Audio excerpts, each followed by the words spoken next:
Hola, muy buenas tardes a todas, todos y todes. Bueno, pues estamos en el encuentro del segundo conversatorio del Seminario Interinstitucional de Familias y Diversidad, que en un conjunto, en un esfuerzo conjunto que hacemos con el Instituto de Investigaciones Dr. José María Luis Mora, la Facultad de Ciencias Políticas y la Facultad de Estudios Superiores de Aragón y la Escuela Nacional de Trabajo Social, las tres últimas de la UNAM, pues estamos haciendo ya por casi 3 años este esfuerzo. Este año, o más de 3 años más bien, ya vamos para el cuarto. En este año, por las condiciones de la pandemia, pues decidimos poder hacer estos encuentros entre quienes coordinamos el seminario, teniendo o exponiendo temas que cada una y cada uno de nosotros estamos investigando. Hay quienes fungimos como proponentes del conversatorio y entre nosotros tratamos de formular alguna reflexión conjunta o alguna discusión en torno a los temas que estamos investigando y que estamos proponiendo para este ciclo de conversatorios del 2021. Entonces nos da mucho gusto que nos sigan, bueno, también por otras cuestiones de tipo sociopolítico. Estamos en la Escuela Nacional de Trabajo Social, está en un paro total de actividades y por eso no estamos transmitiendo en vivo, pero posteriormente en nuestros canales, como en el canal del Instituto de Investigaciones Mora, se va a poder transmitir este conversatorio. Bueno, hoy yo soy la proponente de esta sesión, le doy la bienvenida, voy a cambiar la vista de galería, ahí estamos. Le doy la bienvenida a mis compañeras y compañeros del Seminario Interinstitucional, la maestra Tania Meléndez. Hola, Tania. También le doy la bienvenida a la doctora Luz María Galindo. Hola, Luz, gracias. Y al doctor Edgar Iván Zazueta Luzanilla. Gracias, Edgar. Muy bien, pues estamos en este encuentro y como les decía, a mí me toca ser la proponente de este día, con un tema pues que incluso, bueno, les puedo compartir porque creo que es importante compartir luego a veces este tipo de anécdotas. Cuando propuse el tema, al principio de que estábamos organizando esto,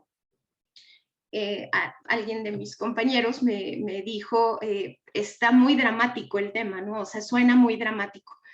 Pero realmente cuando analizamos los casos, finalmente lo que les voy a presentar hoy es un estudio de caso, de diversos casos, un estudio comparativo de casos a nivel Latinoamérica y Estados Unidos.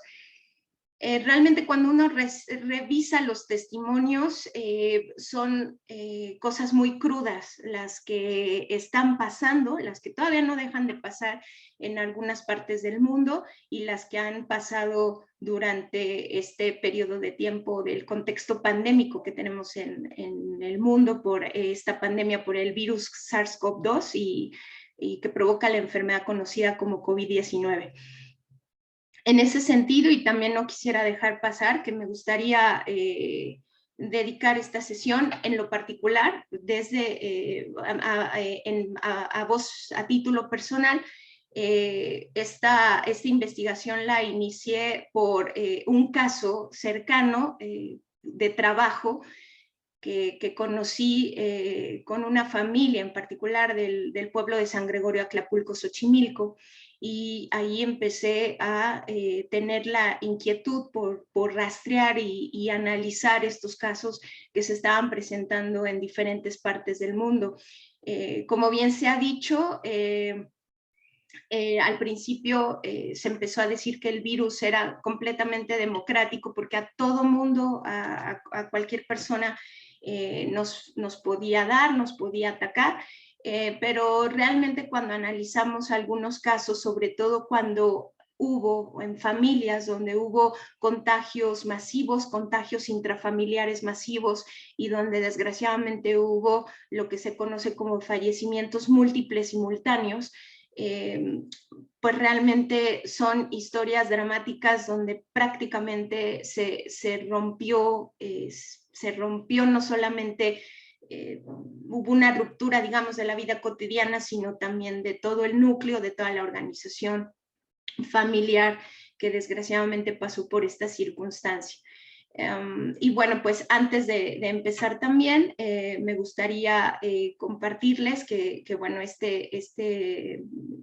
esta sesión en particular también la habíamos programado en sentido del marco del Día Internacional de las Familias, organizado por las Naciones Unidas, que es el día 15 de mayo. Y me gustaría hacer también alguna reflexión, una pequeña reflexión en torno a ello.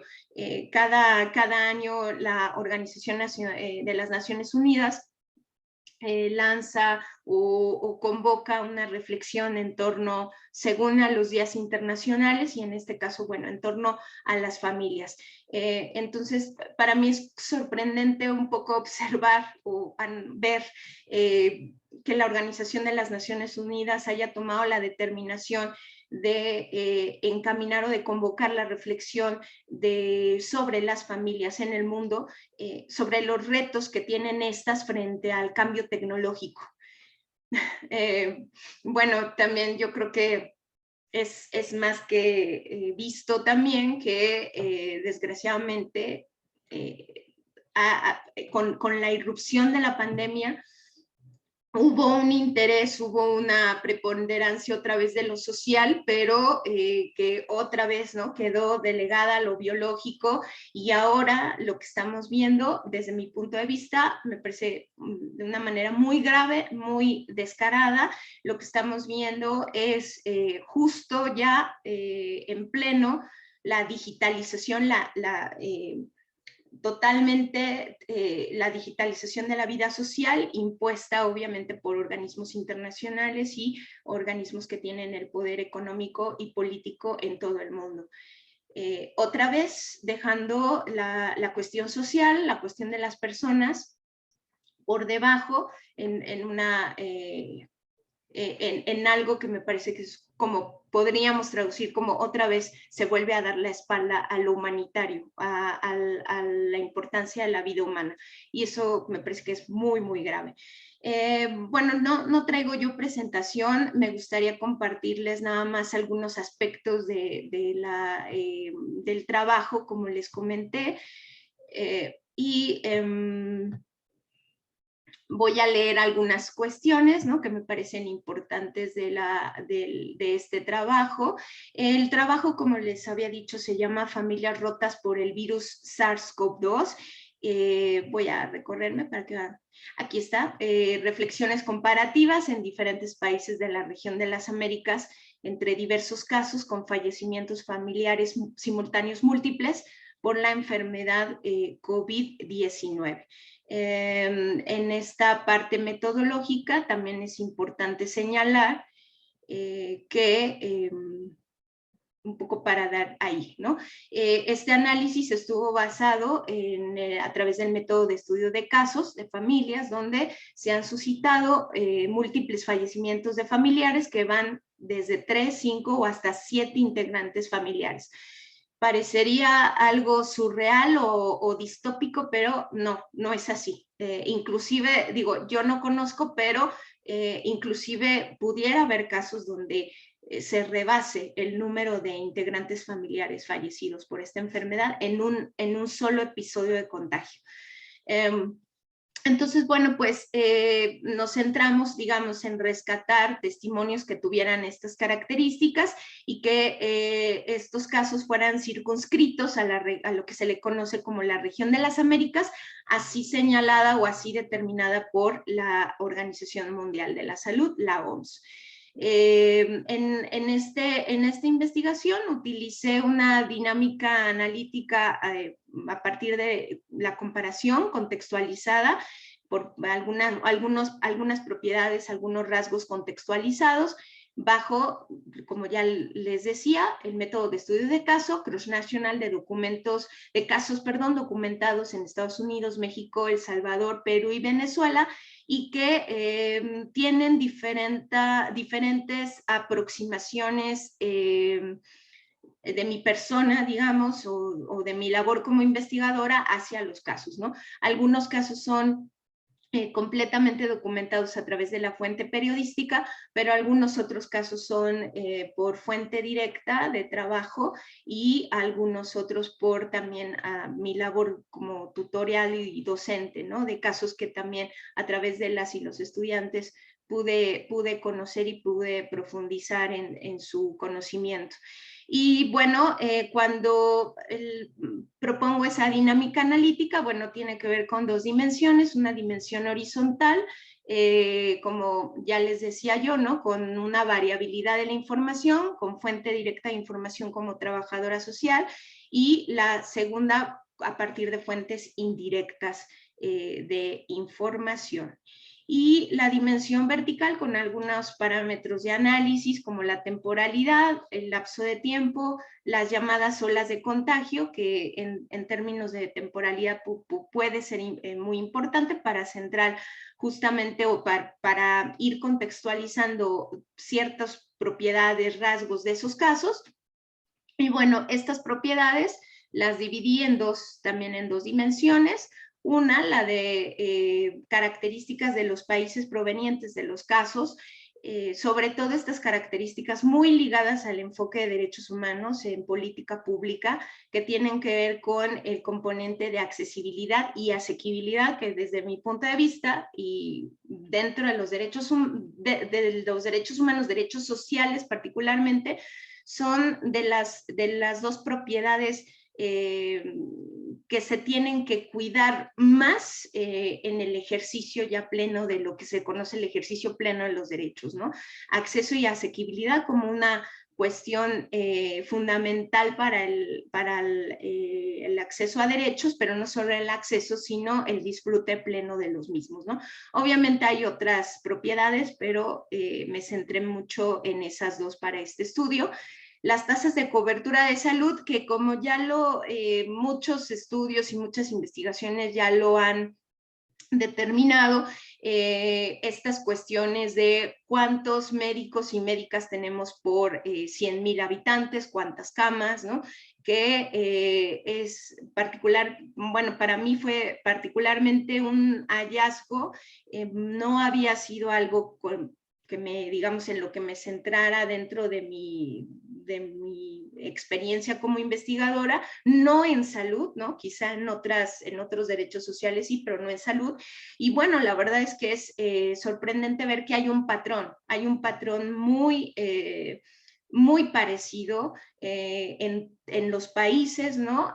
Sobre esas tasas de cobertura de salud, y donde pudiéramos también un poco apuntalar el supuesto de que hay un patrón parecido de desmantelamiento de los servicios de salud en los estados, ¿no? Y que esta pandemia obviamente vino a exhibir.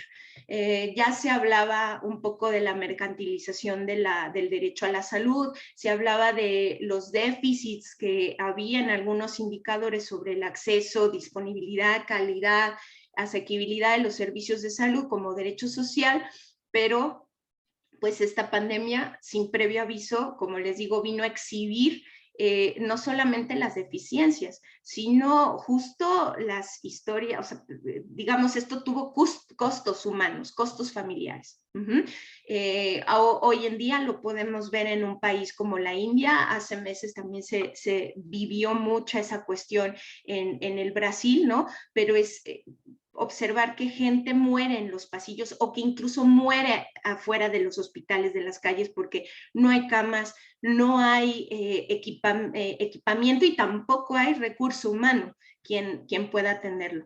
Y ahorita, bueno, no sé si se vaya a tocar, no sé si por parte de mis compañeras o compañeros lo vayamos a tocar, pero ahora, sumado a eso, que por más que los gobiernos puedan querer equiparar o un poco solventar ese déficit de diversos indicadores en cobertura de salud, es insuficiente, y ahora sumémosle que tenemos un grave problema de burning out o de síndrome de trauma vicario en el personal médico de salud, ¿no?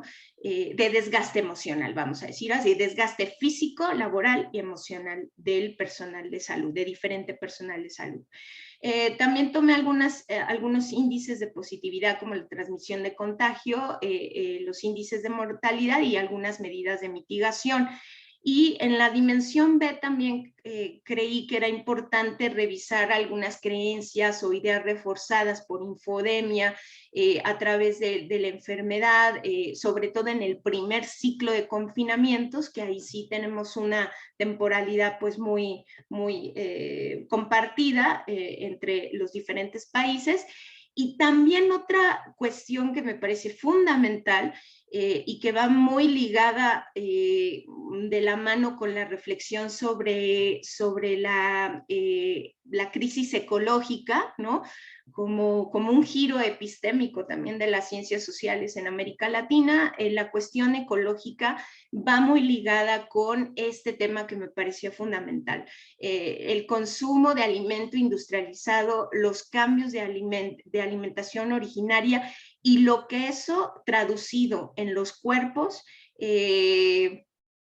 se refleja en comorbilidades como la diabetes, la hipertensión, la obesidad. Estamos hablando que ya no es solamente que tengamos un integrante de una familia con este problema, estamos hablando de familias completas, de manera intergeneracional, es decir, donde desde el abuelo hasta la nieta o los nietos o los bisnietos inclusive pueden tener índices o pueden tener diabetes, pueden tener hipertensión o por lo menos los antecedentes, y todas y todos pueden compartir una obesidad. Entonces, esto es muy preocupante, pero quisiera como también retomar lo que hace algunos meses, no, bueno, hace un año ya prácticamente en un conversatorio que hicimos también con el seminario. Esto no fue de la noche a la mañana, esto tuvo un proceso gradual, histórico, de cómo se fueron cambiando nuestros hábitos alimenticios y sobre todo la reflexión de qué es lo que comemos. Y ahí es donde también se inserta mucho la reflexión sobre la crisis ecológica y el cambio climático. Bueno, sin más, porque ya estamos un poquito casi a la media, me gustaría compartirles algunos testimonios. Me voy a centrar en los casos de México, y también me gustaría plantearles un caso de una familia migrante en Estados Unidos. No son los únicos casos, como les decía yo, son alrededor de 4, 5, 6 casos que abarcan los países que ya mencioné y con diferente variabilidad de proximidad metodológica, de alcance de la información, pero con este rasgo importante, ¿no? Que son casos donde fallecieron de 3 hasta 5, 7 integrantes de una misma familia en este contexto de pandemia. Y bueno, el primer caso, que bueno, por cuestiones también no me gustaría nombrar, conozco bien el caso y conozco muy bien la situación. En un trabajo académico atendiendo a la ley de protección de datos personales, no es a menos de que sea autorizado o que pidamos que esté la autorización, pues dar a conocer los apellidos o los nombres.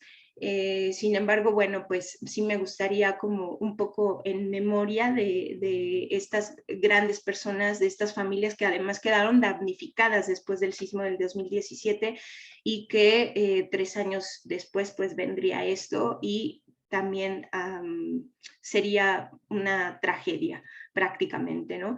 En esta familia, en San Gregorio, Acapulco, Xochimilco, bueno, pues es, como ya les mencionaba, un pueblo que fue desgraciadamente afectado por el temblor hace 3 años, bueno, en el 2017, y bueno, la mayoría de nosotros y de nosotras sabemos que en algunos casos puede haber terrenos amplios, ¿no? Pero no en todos los casos las familias viven en las mejores condiciones. Aparte de que en ciertas comunidades, ciertas localidades se guardan ciertos valores socioculturales de mucho arraigo familiar, de mucha solidaridad, vamos a decirlo así, pero eso tiene también un impacto en el hacinamiento, muy concretamente en el hacinamiento de las familias, porque puede haber familias y más con la cuestión del sismo, más con el impacto sufrido tras el sismo, pues también hubo más bien una reconfiguración de los hogares.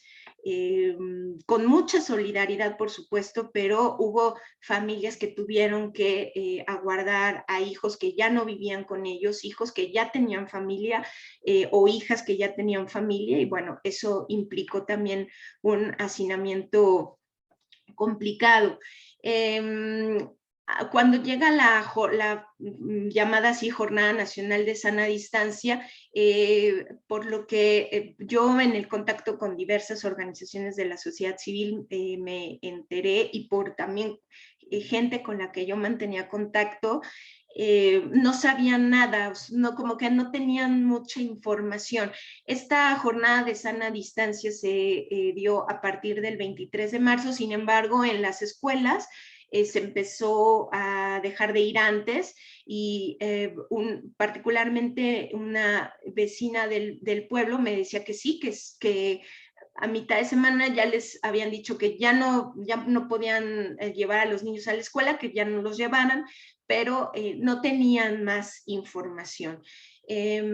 Obviamente hay gente que casi todas las familias tienen televisión, no estoy hablando de una cuestión de desinformación en ese sentido, sino una falta de explicación de qué estaba pasando, o sea, no había como mucha claridad de lo que estaba pasando y algunos rastreos epidemiológicos que pues, se hicieron posteriormente, si ustedes recuerdan, en el primer pico de contagio, y se puede revisar el visualizador estadístico del INEGI, que en ese sentido me parece una herramienta muy buena. Si ustedes pueden revisar ese visualizador, el pueblo o uno de los pueblos que más se complicó en ese primer pico de contagio fue San Gregorio, Acapulco, Xochimilco.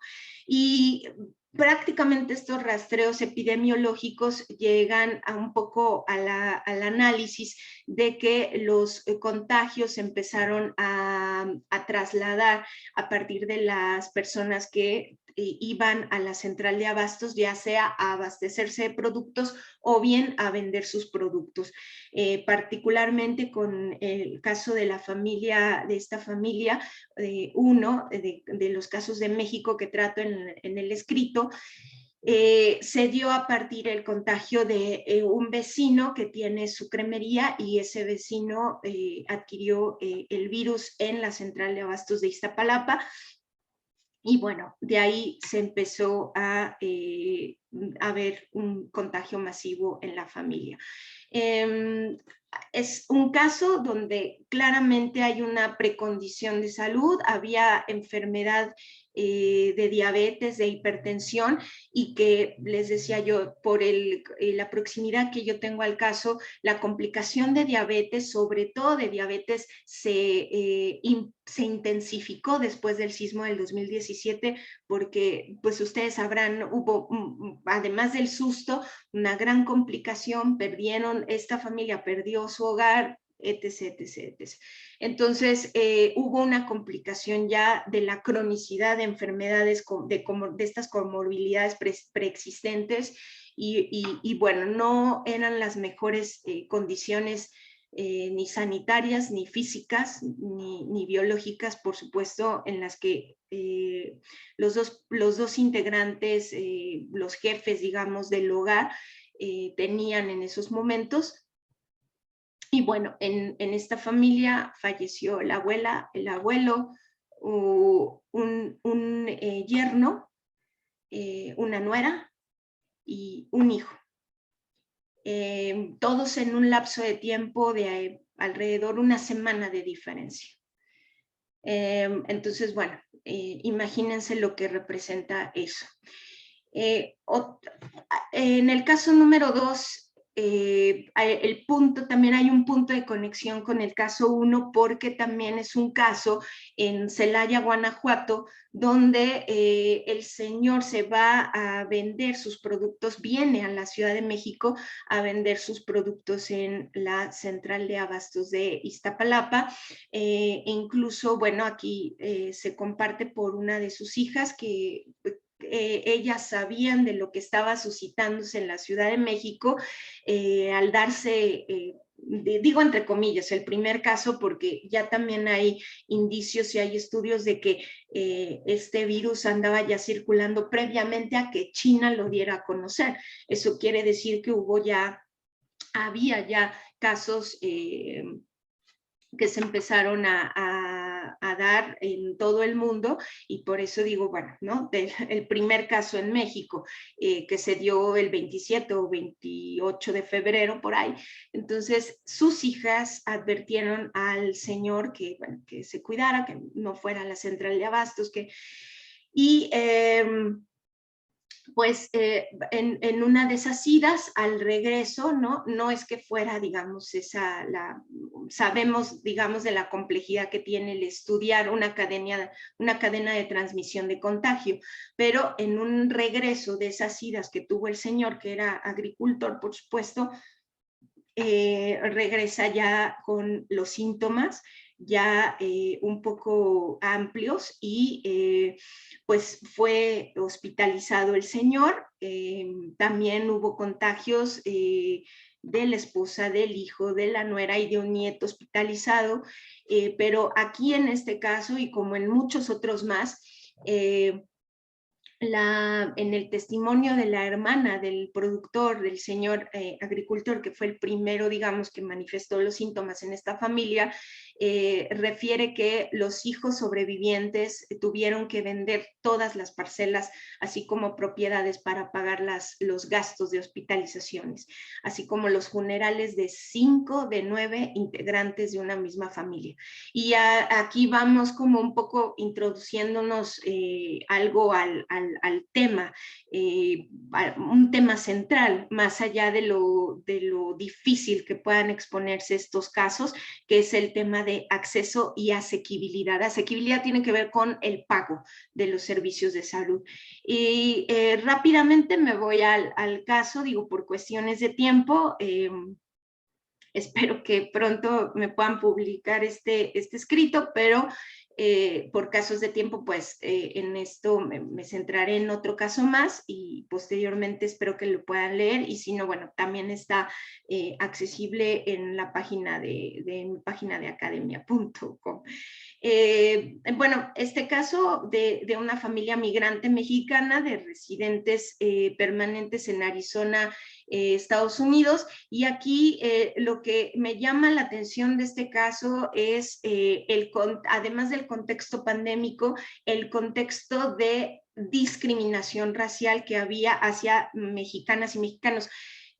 Todavía estaba, obviamente, el expresidente Donald Trump al frente, y como muchas y muchos migrantes seguramente no pudieron acceder fácilmente a los servicios hospitalarios, no por una cuestión meramente económica, sino por una cuestión de miedo a ser deportados, digamos, que tuvieran que demostrar su calidad de residentes en ese país, ¿no? Además de, como yo les decía, el contexto xenofóbico muy acentuado. No es que ahora no lo haya, o sea, digamos, eso es una parte cultural, pero es diferente que provenga, digamos, por parte de las instituciones de gobierno, ¿no? Y que sea, digamos, no nada más un discurso, sino que sea un mandato, pues es realmente difícil que en estas condiciones las y los migrantes que tienen a lo mejor incluso una residencia no permanente, sino provisional, o que de plano no tienen ningún permiso, pues accedieran o tocaran las puertas de una clínica y de un hospital para ser atendidos.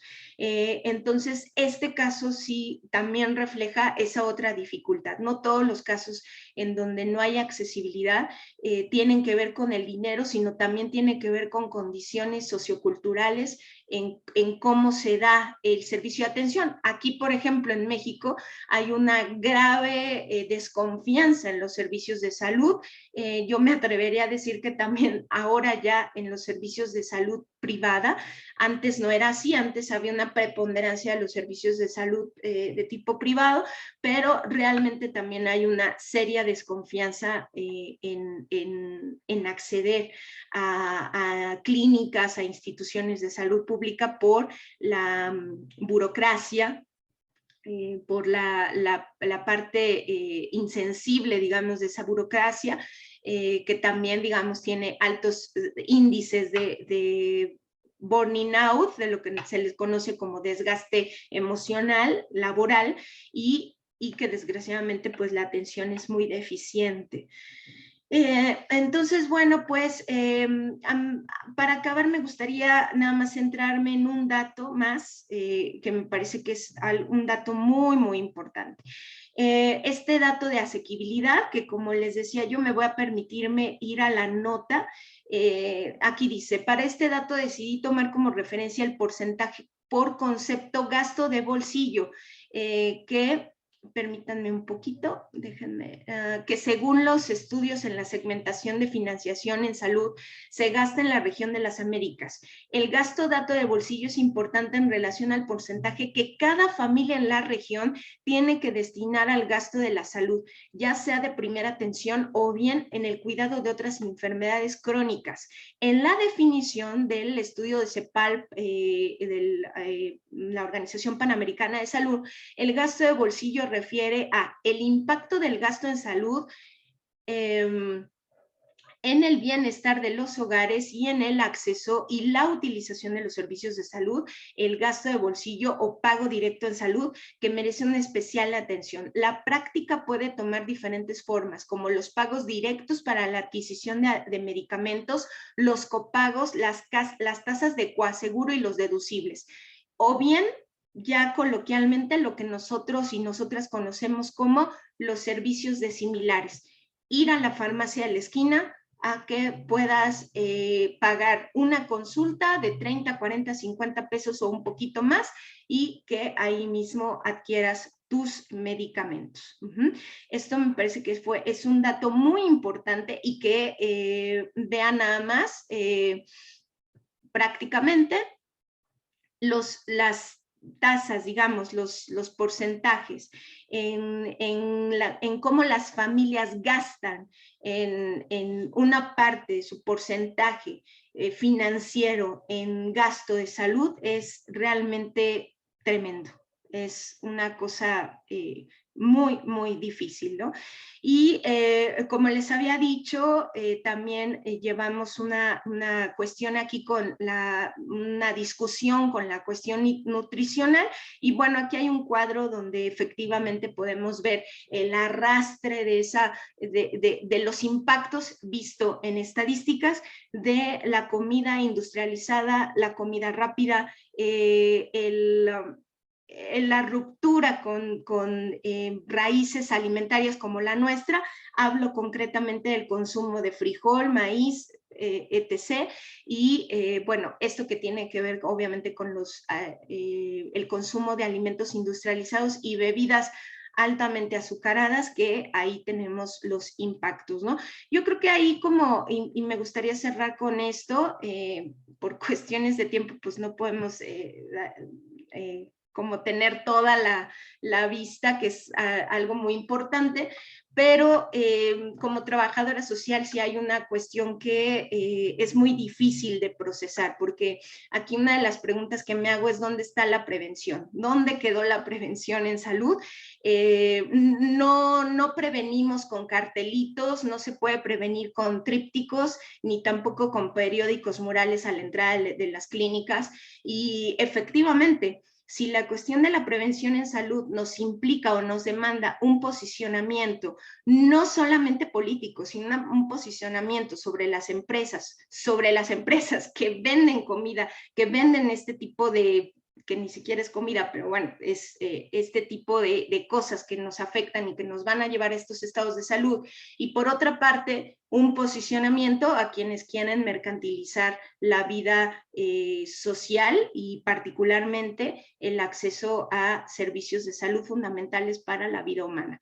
Entonces, bueno, perdón por extenderme, compañeras y compañeros, y bueno, pues ahí quedaría mi reflexión. No sé qué piensen ustedes. Yo, dentro de la batería de preguntas, pues me gustaría igual y que pudiéramos ver dos, ¿no? ¿Cómo ven esta parte del gasto de bolsillo, ¿no? ¿Cómo ven toda esta reflexión que tiene que ver con una privatización que tiene un impacto en la economía familiar? Y la otra, pues qué saldos nos va a dejar todo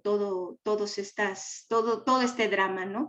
En familias que a lo mejor no hubo estas situaciones, pero hubo secuelas de salud, y en este caso de fallecimientos familiares múltiples que tuvimos. No sé quién gusta empezar, pues adelante.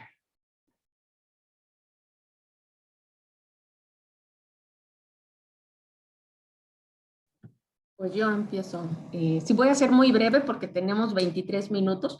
Entonces, quisiera tocar dos puntos. Primero, vinculándolo con nuestro conversatorio anterior y haciendo énfasis en lo que nos interesa y que nos has mostrado ahora, Andrea, que es la diversidad familiar, ¿no? Esta pluralidad de familias que nos has mostrado ahora, y específicamente a mí me parece que la salud, no solo me parece, está vinculada directamente con los cuidados y los autocuidados, ¿no? Entonces, particularmente en el tema, me llaman mucho la atención desde que revisé el material, la asequibilidad, ¿no? Y la accesibilidad geográfica. Porque, a ver, en lo que hemos abordado en el seminario, en las desigualdades de las familias, o sea, pues no es lo mismo vivir, si quieres vivir al norte que al sur, ¿no? Digo, y de la ciudad, no solo del país, ¿no? O sea, estamos en semáforo amarillo, y yo digo, semáforo amarillo, ¿qué implicará en Milpa Alta o en Benito Juárez, ¿no? O sea, entonces ya ahí pues tenemos diferentes aristas, y con lo que tú sumas, y a eso me refiero con la accesibilidad geográfica, además agregaría la movilidad, ¿no? La movilidad que tienen las familias, ¿no? Hacia dónde, quienes tuvieron que quedarse o pudieron quedarse en casa con esto que tú decías, del cambio tecnológico, la reflexión del cambio tecnológico. Ayer se presentó un estudio en Aguascalientes de las madres trabajadoras, ¿no? Y una pregunta que les hacían es que si pedían comida, ¿no? Y dicen, bueno, pues no podemos pedir comida. Claro, ¿quién pide comida, no? O sea, ¿quién? Entonces yo te diría, en términos de salud, no solo, o sea, vemos la parte familiar, y tú señalabas, pero además el personal médico. Yo te diría, no solo el personal médico está cansado, estamos cansadas todas, todos y todas las personas, ¿no? O sea, yo tengo un cansancio mental, que yo no sé, y a lo mejor soy una atrevida que daría una semana a todo mundo, ¿sabes? De descanso, o sea, de decir, a ver, vamos a descansar, vamos a parar, o vamos a pensar de otra manera lo que ya hemos viniendo reflexionando, las jornadas laborales incansables. Entonces, a eso me lleva a un segundo punto, que es específicamente el gasto de bolsillo y la economía, ¿no? Y yo diría, nos estás mostrando, sí, la CEPAL y tú en tu estudio, la parte económica, pero también me gustaría poner sobre la mesa, ¿no? Y para seguir reflexionando, los costos no económicos, ¿no? O sea, ¿cuál es el costo de estar al pendiente de la salud de quien, con quien vivo o de mi salud? Eso en términos monetarios, ¿cómo lo traslado? Entonces, ¿cómo hablamos del costo económico, pero difícilmente hablamos de este costo social, ¿no? Del costo social que va a tener un impacto, evidentemente, en lo económico y en las familias, ¿no?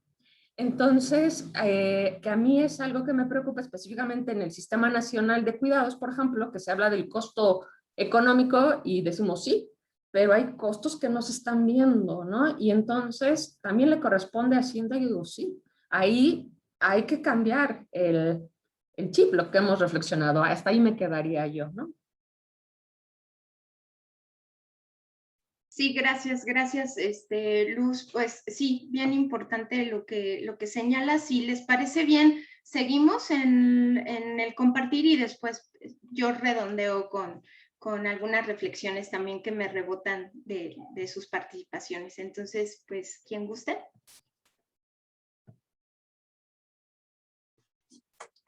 Yo, Andrea. Hola. Hola. Bueno, pues sí, sin duda, muy interesante lo que nos planteas. Sí, en un principio, pues en efecto es quizá chocante el título, ¿no? De la ponencia, ¿no? Bueno, de este trabajo que nos presentas, familias rotas. Pero pues en realidad, bueno, quizá no es que todas las familias, y de esto quiero tomar de la mano el comentario de Luz que acaba de plantear, no todas las familias quizá estén rotas, ¿no? O totalmente rotas, pero sí podemos vislumbrar con la lógica del seminario y en esta diversidad familiar, pues que hay muchas fisuras, ¿no? Eso es innegable. Esta pandemia, esta situación a la que nos hemos enfrentado en todo el mundo, sin duda está dejando, y no sabemos por cuánto más seguirá dejando, fisuras,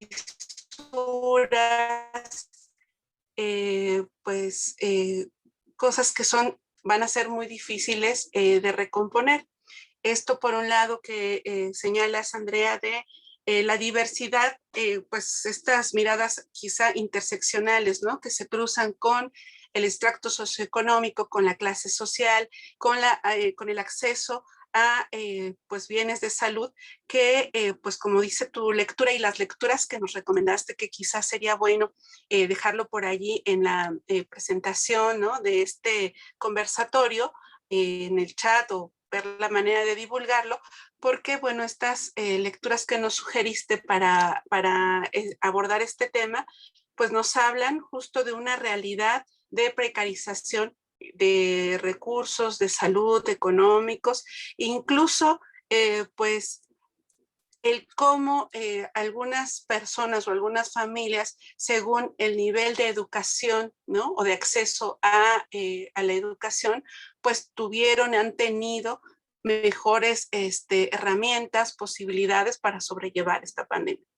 Entonces, pues habría que ver todas esas miradas, estas situaciones diversas que hay en las familias, y que pues sin duda, ¿verdad? Lo vemos con los casos que nos presentas y con el material que hemos podido tener acceso, ¿verdad? De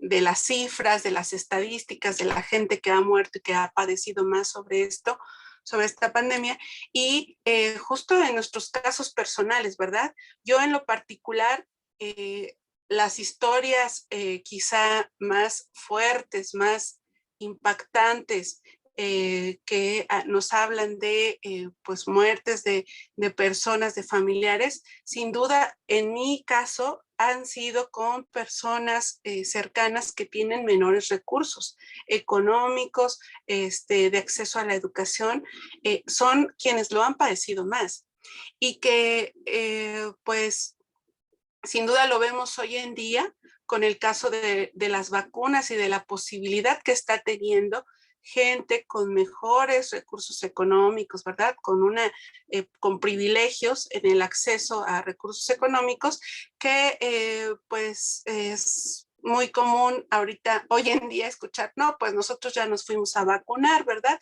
Ya nos fuimos toda la familia a Houston, ya nos fuimos a tal ciudad de Estados Unidos y pues ya están libres, ¿no? O están liberados de ese tema, se sienten con más seguridad, ¿no? Entre comillas, pero tienen esa posibilidad, ¿verdad? Que pues la mayoría de nosotros y de nosotras en este país, pues bueno, estamos por turnos esperando nuestra posibilidad de llegar a esa vacuna, pues gente que tiene la posibilidad económica y los recursos suficientes, pues bueno, ya están liberados de ese tema.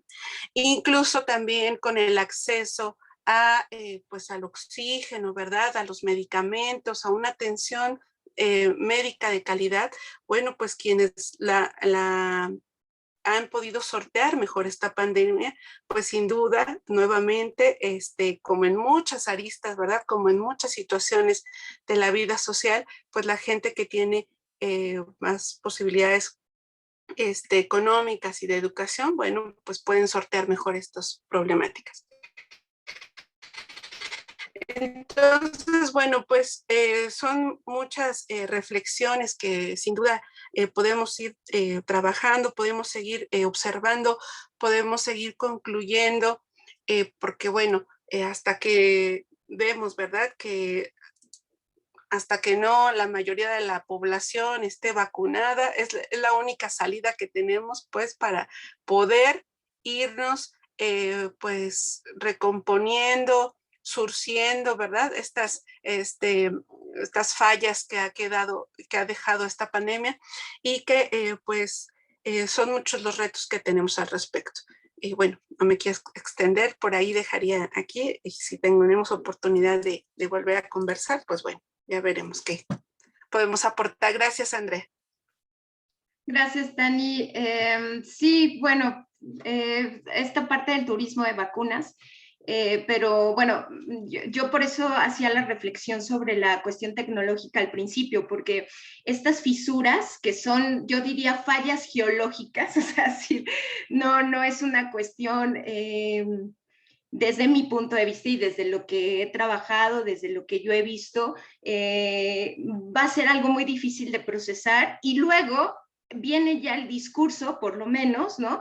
Pero creo que ya materialmente se está sintiendo esto de que estamos entrando a una era de digitalización, de tecnologización, pero eso tiene implicancias también económicas en las familias que ya de por sí eran precarias, ¿no? Y que frente a políticas de desmantelamiento de los servicios, por lo menos de servicios fundamentales en los estados-nación, no es una cosa privativa de este país, y digo, es una cosa, les decía yo, ¿no? Es un patrón repetitivo y eso es lo que vimos justo en esta pandemia y lo seguimos viendo en una cuestión de cómo abordar esas cuestiones y es tremendo, ¿no? Yo diría que son fallas geológicas, ¿no? Grandes, que no se van a surcir con una narrativa de la nueva normalidad, ¿no? Porque esa nueva normalidad tiene implicaciones muy difíciles también en las familias, ¿no? Sobre todo. Edgar, no sé si quieras apuntar algo.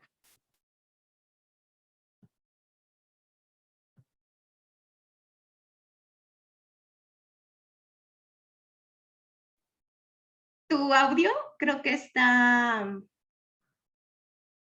apagado. ¿Está apagado? Mm.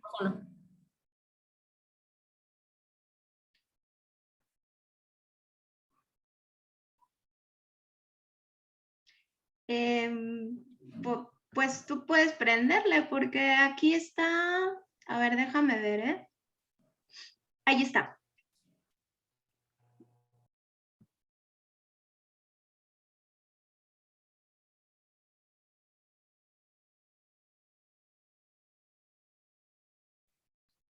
No se escucha, pero ya estás desactivado, eso sí, pero...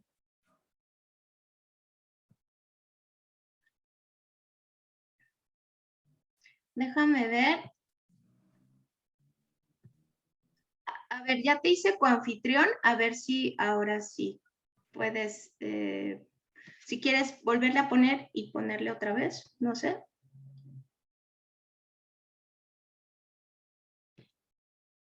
Y luego ya, si quieres activarlo otra vez.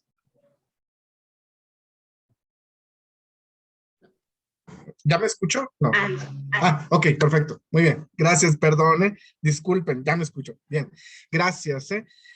Bueno, primeramente agradecerte, Andrea, el que compartas este escrito aquí con el seminario, a todas las personas que lo están escuchando. Yo creo que va a ser de utilidad siempre, pues saber qué es lo que estás haciendo, qué es lo que estamos compartiendo en el seminario, ¿no? Mira, yo creo de comentarios, bueno, claro, son historias realmente lamentables las de estas familias, ¿verdad? La verdad, cuando yo leí el escrito, sí me dejó como una pesadez, ¿no? Porque son historias, tragedias, ¿no? Realmente que no quisiéramos que sucedieran, que se vieran, ¿no? En ese sentido me parece que pues rescatas esas historias, les das voz a la tragedia, ¿no? Entonces yo creo que eso es siempre muy entendible, muy rescatable, muy loable y todo esto, ¿no?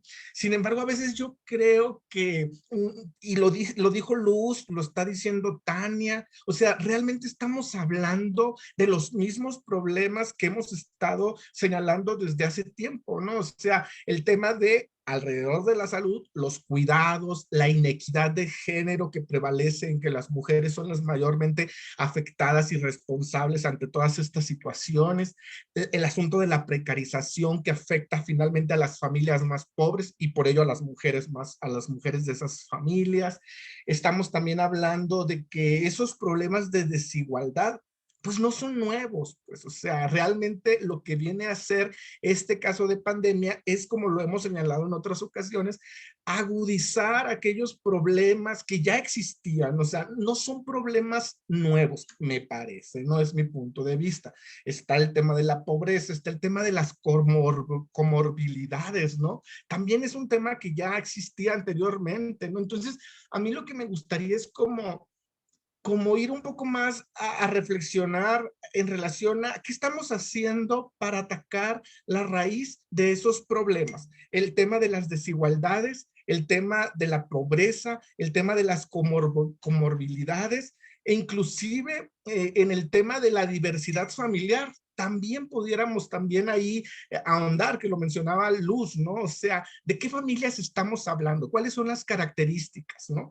Entonces yo creo que si bien la pandemia viene como pareciera ser, no quiero ser muy determinante, ¿no? Pero pareciera ser el gran distractor que se olvida todo lo que ya anteriormente existía y entonces creo que no se trata de enfocar en otros temas, sino realmente darnos cuenta que seguimos lidiando con la raíz, que seguimos batallando con la raíz que no está resuelta y que creo que tiene que ver con esas cosas. Por ejemplo, y nada más un ejemplo, ¿no? En el tema de las comorbilidades. Ahorita mencionabas tú el tema de qué tan fuerte está la diabetes, la hipertensión, ¿no? En todas estas familias, ¿no? Que generalmente, si tú te vas a las estadísticas, la hipertensión, la diabetes, la obesidad, es un problema que va a estar más asociado a las familias pobres, o sea, los pobres van a ser generalmente los más afectados por las malas alimentaciones y demás.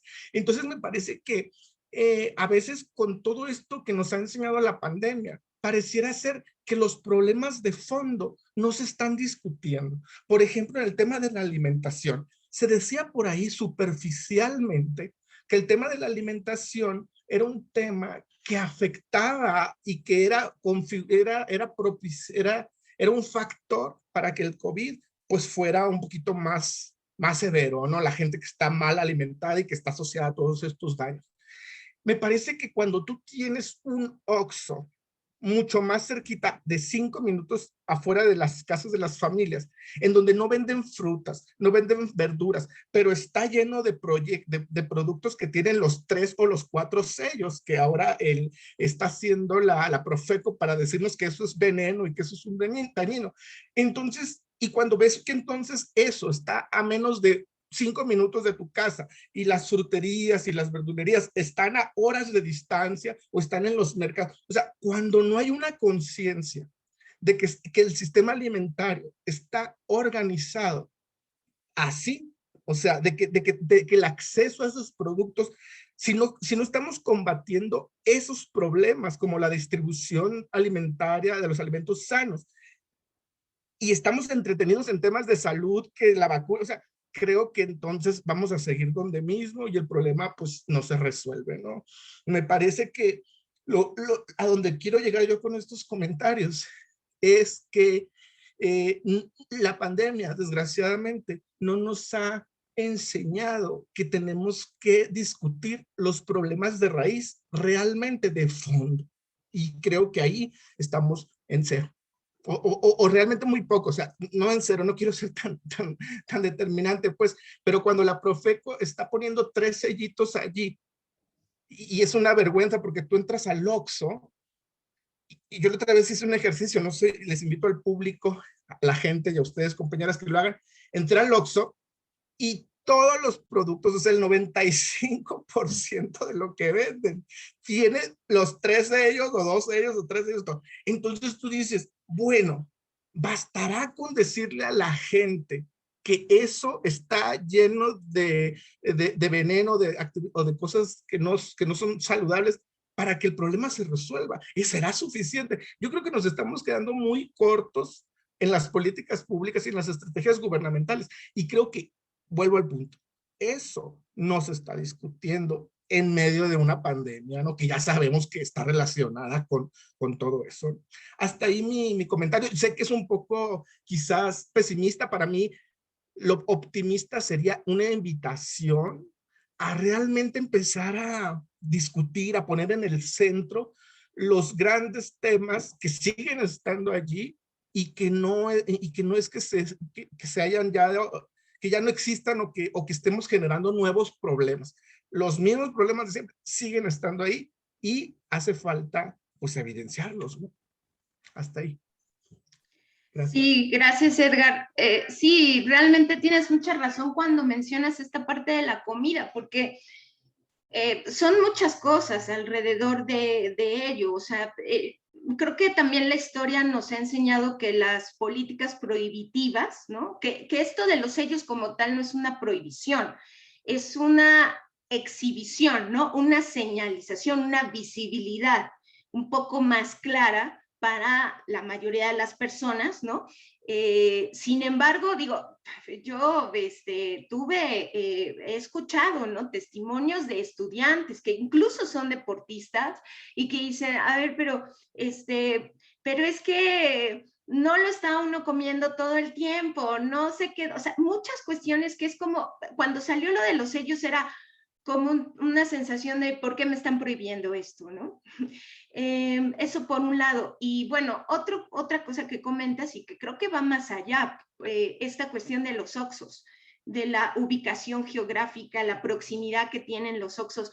Hoy justo, yo no había visto eso, pero hoy justo vi una portada de un alto funcionario del grupo FEMSA que decía que se le había pagado al gobierno todos los impuestos que debía, pero que lo mismo o más iban a invertir para que el ejecutivo de este gobierno se fuera en 2022. Entonces también digo, ahí nos da un parámetro de a qué nos estamos enfrentando. Sí estoy de acuerdo contigo en que, sobre todo en la academia, un poco qué estamos haciendo en ese sentido. Por eso yo también al final hacía una reflexión hacia el trabajo social, digo, conociendo un poco mi profesión, esta parte de la prevención, ¿no? ¿Qué estamos haciendo? Porque ahorita, o sea, los sellos, sí, pero también qué estrategias vamos a utilizar o hacer para llegar a donde tenemos que llegar a esa parte de sensibilidad, de conciencia de las familias para que entiendan que el consumo diario repetitivo de abuso de estas cosas, pues realmente tienen un impacto, y no solamente no es un impacto ya, o sea, en el peso, ¿no? No, es un impacto en la economía familiar. A eso me gustaría conectar lo que dijo Luz cuando decía, bueno, ¿y qué pasa con la cuestión? O sea, cómo esta cuestión económica se traduce en la cuestión social que a veces no vemos. Bueno, estimada, por ejemplo, este caso de los hijos que tuvieron que vender todas las hectáreas, ¿no? Ahí estamos hablando de despojo patrimonial. O sea, lo que significa un episodio de salud con nula accesibilidad al sistema público, con poca capacidad de asequibilidad para cubrir los gastos que significa un gasto médico, como dicen, ¿no? Gasto médico mayor, seguro de gastos médicos mayores, que efectivamente puede ser un privilegio para algunos, ¿no? Y que no es una cuestión que pueda ser accesible ni siquiera con un ahorro. Vaya, ahorita que también decía Edgar lo del Oxxo, es el seguro de gastos médicos mayores tampoco se está vendiendo en un banco azteca o en estas cosas como, a ver, de a pesito, ¿no? De a pesito, de a 2 pesitos, échele para que, no, pues por supuesto que no. Por supuesto que no, o sea, son privilegios que no deberían de ser privilegios y que desde el enfoque de salud, pues, bueno, del derecho humano a la salud, pues sí deberíamos de discutir fuertemente. Y sí, efectivamente, ¿qué estamos haciendo? Y yo nada más en ¿qué estamos haciendo? Pues nada más que sepamos a quiénes nos vamos a enfrentar, ¿no? Por supuesto. Ahí hay academia que se enfrenta, ahí hay una academia complaciente a estos grupos que han hecho estudios, que han avalado y que han, por supuesto, legitimado estas cuestiones. Un ejemplo, cuando se dio lo de los niños y las niñas, ¿no? La prohibición de comida chatarra en las escuelas primarias, ¿qué hubo ahí? Yo que sepa, desde la academia no hubo mucho, pero a ver, ustedes me dirán. Sí, Edgar y luego Luz, por favor. Sí, yo respecto con el tema de la salud, o sea, creo que es el paradigma, el sistema parece ser, el mensaje que el sistema en su estructura, en las circunstancias, parece ser que el mensaje que nos está mandando es que hoy en día el paradigma de la salud es el paradigma que nos ordena y que hay que seguir, ¿no? Entonces yo siento que la salud, como la seguridad o como otros paradigmas, pues no está solo y aislado ni de la economía, ni de otras, ni de la seguridad, ni de otros paradigmas, ¿no?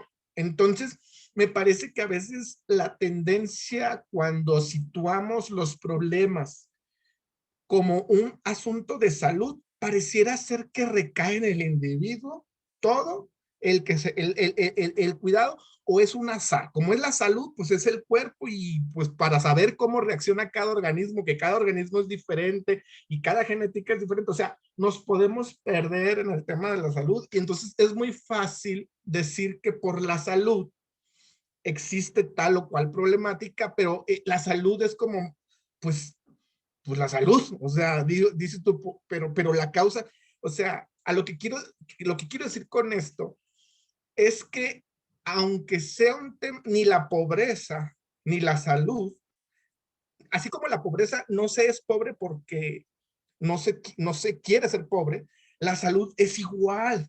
No necesariamente te enfermas porque no te cuidas. O sea, creo yo que echar la responsabilidad al individuo en un tema de salud me parece muy, digamos, muy atractivo, porque exime las responsabilidades que tienen todo el sistema de la salud. Y en este sentido quiero decir que la salud está conectada con la economía, está conectada con este ordenamiento del sistema alimentario, de cómo nos alimentamos. La salud tiene que ver con la pobreza, la salud, o sea, el mensaje que quiero estar diciendo es que la salud no es algo abstracto que está aislado de todo lo demás, ni que le pertenece solo al individuo, sino que es parte también de un asunto estructural y que se tiene que hacer políticas públicas. Yo he estado escuchando mucho ahora en la pandemia que, bueno, si te enfermaste es porque tú tienes la culpa de que no te cuidaste. No, no es un asunto individual que recae en culpas personales, es un asunto estructural. Entonces hay que entenderlo también el tema de la salud como algo así estructural, porque si se lo echamos todo al individuo, pues nos va a tocar igual que con la pobreza, ¿no? Que la pobreza se entiende que es culpa de la persona. En fin, ese era mi comentario. Sí, Luz. Sí, yo creo, retomando lo que decía Tania, la interseccionalidad, ¿no? Cómo hacemos estos cruces, pero además pensándolo en sistemas, ¿no? O sea, en lo macro, en lo meso y en lo micro, en términos de sí, sí, a ver, no es que sí somos responsables en cierta medida como personas de nuestra salud, sí, en el autocuidado, pero ¿cómo me voy a cuidar yo si estoy trabajando 16 horas, ¿no? Para mantener mi trabajo, ¿no? Ahora el teletrabajo, entonces, trabajo 16 horas, pues es más fácil, me encantó el ejemplo del Oxxo, quiero decirte, no me parece muy bueno. Prefiero ir a comprar una sopa Maruchan y una Coca-Cola, ¿no? A probablemente hervir arroz. ¿Por qué? Porque estoy tan entretenida y hay trabajos donde si no estoy tecleando, me llaman inmediatamente y el arroz ya se me quemó, ¿no? O sea, entonces, efectivamente, ¿cómo estamos? Yo te no solo nos corresponde como individuos, sí, pero hasta dónde están estos mecanismos, ¿no? Del Estado. Y entonces yo digo, ¿dónde está el Estado? ¿Dónde estamos la academia que estamos exigiéndole al Estado? Yo creo que la academia está desapareciendo, ¿sí? Porque quienes estamos haciendo investigación, como ustedes saben, varias de nosotras hacemos investigación por nuestra cuenta, ¿no? Entonces, yo voy tocando, este es un espacio y vamos tocando puertas para ir mostrando, compartiendo lo que vamos generando. De eso a que alguien me escuche o nos escuche en algún momento, o, ¿no? De decir lo que estamos ahora diciendo, me encantaría, si a mí el gobierno nos llama, yo creo que no solo yo, vamos, ¿no? Y decimos lo que pensamos con argumentos además. Entonces, ¿cómo le hacemos? Yo creo que esto, Edgar, que estamos haciendo reflexionando unos minutos, a quien le llegue y que si le hace sentido, podemos seguir sumando y reflexionando, sí, desde qué hago yo, ¿no? Desde pararme. Yo les decía la vez pasada, ¿no? Ya recibimos sillas ergonómicas, yo no, ¿no? Y ya lo dice la Ley Federal del Trabajo. Y claro, yo lo voy diciendo, yo no he recibido. Ustedes creo que tampoco. Ah, pero ¿qué tal si mi dolor de espalda, no? O sea, y cuando tenga yo mi dolor de espalda, ¿sabes qué? Mi jefa me va a decir, pues resuélvelo, porque si no mandas lo que tienes que mandar, vas a perder tu trabajo. Entonces, pensando en esta interseccionalidad, ¿no? De todo, o sea, de arriba hacia abajo, de un lado al otro, tenemos, yo creo, un panorama muy complicado, ¿no? Y yo me atrevo a decir, y lo digo porque así lo vivo, en este país se ha incrementado la indigencia, ¿no? En el último año de pandemia. No tengo la cifra exacta, ¿no? ¿Por qué se ha incrementado? Bueno, porque los servicios se han disminuido, ahí tenemos una alza de desempleo en el país, ¿no? O sea, ¿cómo voy a cuidar mi salud si no tengo empleo y qué comer, ¿no? Entonces, más bien, yo me quedo muy preocupada con esto que estamos hablando, ¿no? Eso sería todo, Andrea. Sí, realmente, o sea, cuando me metí a ver esto de las estadísticas de los gastos de bolsillo en salud en las familias, lo que dices, Luz, es algo muy recurrente, ¿no? O sea, bueno, tú nos pones un panorama ya, pues, digamos, ya de hablar de la exclusión social, la materialización de la exclusión social, que es la vida en calle, ¿no? La situación en calle.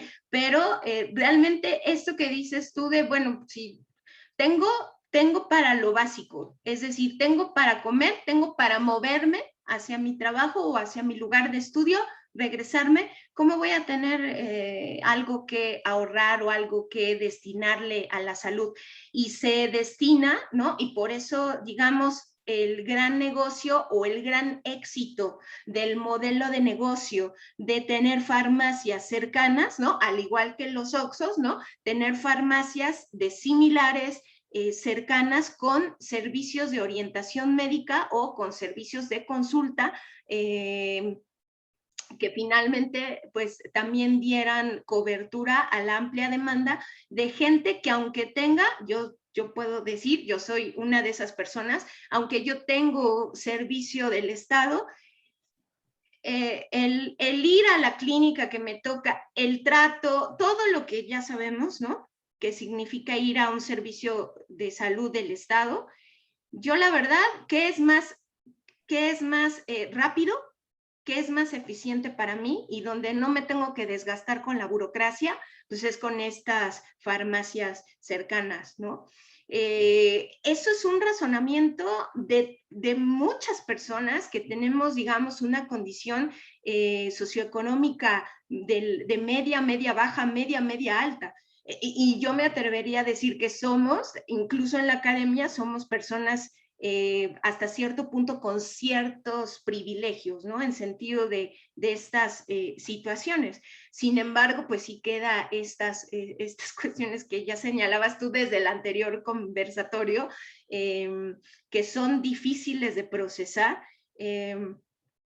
En un entorno ahora de teletrabajo, ¿no? O como ustedes también lo han investigado desde la red de cuidados, desde hogares, entornos con una distribución de tareas domésticas, de labores domésticas, donde no hay distribución equitativa y donde pues prácticamente las mujeres también se tienen que dividir en 4, en 5, y bueno, ahí pues como pensar en el cuidado nutricional, ¿no? Hasta eso te lo venden, también te lo venden las grandes plataformas de servicio como Uber Eats, Rappi, ¿no? Donde te plasman ahí a la familia que todo está trabajando o estudiando, y entonces ¿qué hagan? Pidan comida rápida, se las llevan a su casa, ¿no? Entonces, bueno, pues ahí otra cuestión. Tania, ¿quisieras hacer alguna reflexión? Sí, no, nada más breve porque ya estamos en tiempo. Sí que retomando también el tema, ¿no? De cómo vamos a surcir estas fallas o estas grietas que está dejando esta situación que estamos analizando, pues son muchos los retos, ya los apuntaba Edgar, Luz, tú también, Andrea, y coincido con Luz con la posibilidad que tenemos de seguir reflexionando y pues pensando sobre esto, porque creo que también desmitificando también que es una de nuestras labores, ¿verdad?, que tenemos en el seminario, de desmitificar, de pensar en este concepto de familia, en donde románticamente o tradicionalmente se ha ubicado como este espacio de seguridad y de confianza y de que salva, ¿verdad?, todas las situaciones complejas que hay en el afuera de la familia. Pues justo también creo que también hay muchas relaciones que se han roto, no solamente por la enfermedad, por la muerte, sino por el desgaste, por esto que por el desgaste, por el hastío, ¿verdad? De estar conviviendo todos y todas en un mismo espacio.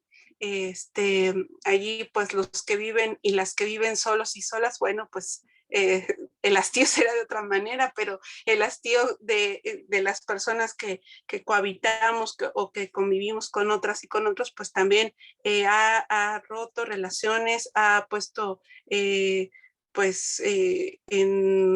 muchos problemas, ¿no?, a las personas.